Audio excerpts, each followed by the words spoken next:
Greetings to all. My name is Xander Pyrlik. I am a Canarus. Our species is most closely linked to the elf and wolf, a mixture of the two, if you'd like. I am fascinated by the myriad of species on this world, the mysteries and powers it possesses, and how it came to be. There's the felis, cat-like beings, the Ursian, powerful bear-like people, though not as intelligent, and there are many others. There's none that intrigues me more than the human. They're recluse and sparse.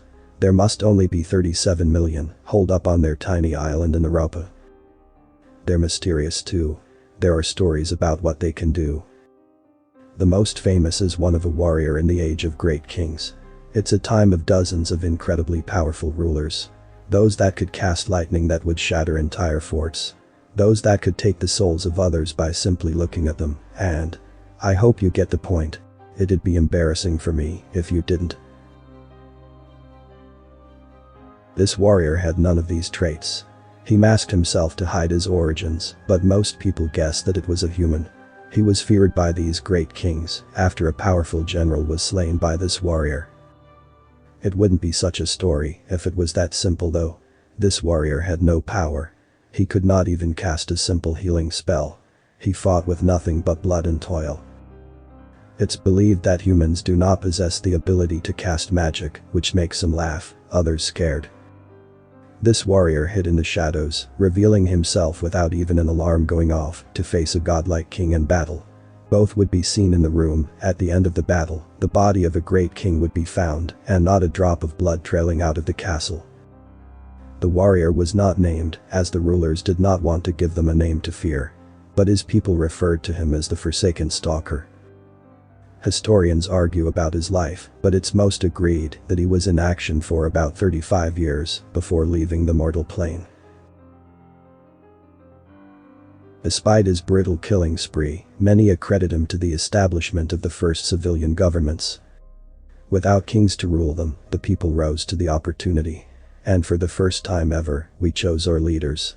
The Forsaken Stalker gave us freedom. It's for that reason that humans are left on their silly little island out of respect for the Forsaken Stalker. But you may ask, why do we still fear them? Only 5 humans have ever been spotted outside of the island. I had the fortune of encountering one of these 5 in a forest. I was scared. He spotted me and waved. I approached him and he greeted me civilly.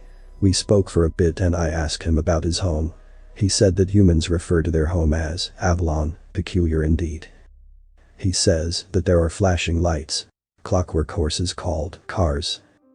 They have devices and gadgets that allow everybody to stay connected. He said something about not being able to conjure spells like we are able to. So they moved further to discover the secrets of this world through science instead of magic. I didn't believe him, of course. The prospect of a shred of metal that could be fired at unseeable speeds to harm people seems like a child trying to outpower his friend in a role-play session.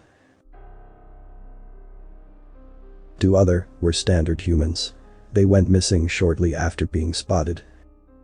It's not known where they went. Some theorize they were spies who were sent by the human nation to plan out an invasion. This is where I think the fear stems from. Many times, skilled earthbenders have sensed the ground shake coming from the human island. Other mages have peered into the nation, supposedly seeing great steel structures lifting themselves into the sky out of the planet. Whatever these humans can do is most likely far beyond our comprehension. Some people outright deny their existence, either from fear or ignorance. Then again, if every species can perform magic, why can't humans? Why do they hide themselves? Anyway, I've rambled enough about humans. Why they do these things will always remain a mystery to us. I doubt they'll ever approach us anyway. The soldier lowered his rifle. The Vesperian lay on the floor, lifeless, its mask shattered. The soldier lifted his helmet, approaching the dead body. The soldier noticed it had a bag on its waist. He tore it off and ravaged it, throwing things out, looking for food. He threw out a book mindlessly, his action clocking in after a few seconds, at which point he stopped and turned, picking it up and wiping the dirt off of it. He turned the pages. It resembled a diary, at the end was a name and a return address. Hello. If you're reading this, my name is Xander Pierlik and this is my diary. I like to document things, even though I work as a priest. Please return this to 13 Inswas Road, Orl Harag. The soldier looked back. Orl Harag lay as nothing but ashes, the punishment of a Xeno treading on human soil. He flicked through the pages randomly. It was neatly organized, having a few pages on each species on the planet. He came across the Canarus, the author's species. The book was stolen. He spat on the Vesperian and continued skimming the book, eventually stumbling on a single page on humans titled, A Study of the Human. He laughed at the primitive nature of the species of the world. Their disbelief in the existence of phones, rockets, skyscrapers, and even humans themselves. Ironic how the ones they made fairy tales about were the ones that wiped them out. The soldier admired the Avalonian flag on his arm, the sword and shield, Excalibur and Pridwen. The human nation had apparently been a laughingstock to some. The soldier chuckled again. For his entire life he had been told by his leaders, his teachers, his parents, that this earth had belonged to them. Aliens cast them from it and banished them to the island. The aliens then claimed it for themselves. Despite how human they looked, they were nothing more than rats, cowering in the corner of a house.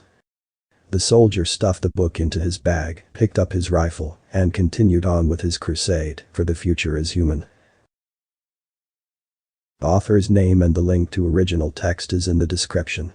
Consider tapping the thumbs up and pressing the subscribe button if you enjoyed this video.